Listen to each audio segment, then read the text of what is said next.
In a quiet valley surrounded by whispering hills, there lived a girl named Lena.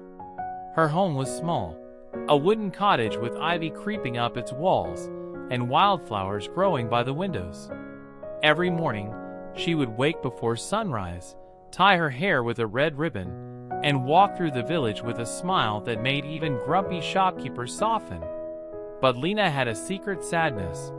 She was always running after people who didn't stay. When her friends forgot her, she sent them letters. When they didn't reply, she waited under the old oak tree, clutching her notebook and hoping they'd come. And when they drifted away, she blamed herself. "Maybe I'm not kind enough," she would whisper. "Maybe if I try harder, they'll stay." One summer evening, she found herself chasing her friend Mio across the meadow. Mio had grown distant, busy with new people and dreams beyond their village. "Wait!" Lena called, her voice trembling. "Did I do something wrong?" Mio turned, smiling gently. "No, Lena. I'm just walking my own path." Then he walked away, leaving her alone with the wind and the sound of crickets. That night, Lena couldn't sleep. She sat by her window, watching the moon's reflection in the pond, her heart aching with emptiness. Finally, she packed a small bag, put on her shawl, and decided to wander into the Whispering Forest, a place where people went to seek truth, or sometimes to forget. The forest welcomed her with silence. Fireflies blinked like fallen stars, and every step she took seemed to echo her loneliness.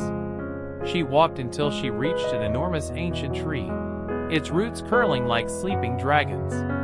Exhausted, she sat beneath it and whispered, "Why does everyone leave me?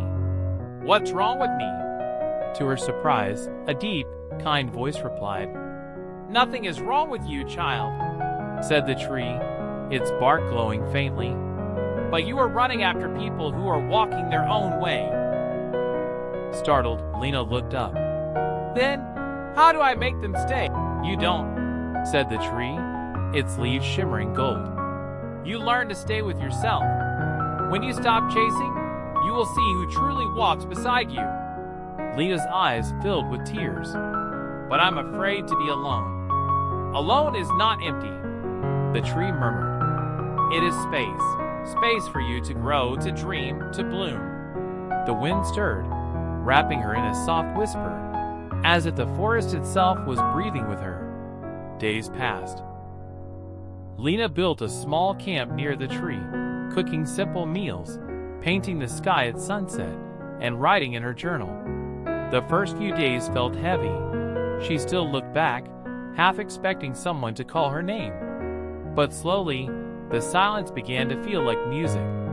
She noticed how beautiful the world was when she wasn't chasing it. The rustle of leaves, the shimmer of morning dew, the songs of unseen birds. Weeks later, she returned to the village. But this time, she walked slower. Her eyes held peace. She began to plant flowers outside her home. She painted the village fountain. She smiled at strangers, not to win their hearts, but because kindness felt natural again. And then something strange happened. People started coming to her. Children came to help her paint. Old villagers stopped to talk. Even Mio returned one day saying, "You've changed, Lena. You seem free."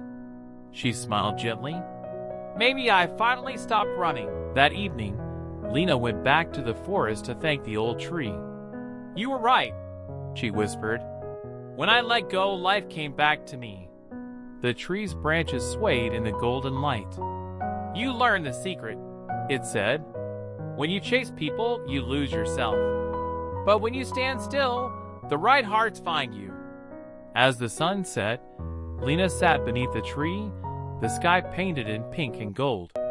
She closed her eyes and felt a deep calm spread through her, the peace of finally belonging, not to others, but to herself. She whispered softly, "I'm not chasing anymore. I'm growing." And somewhere, deep in the heart of the forest, the old tree smiled.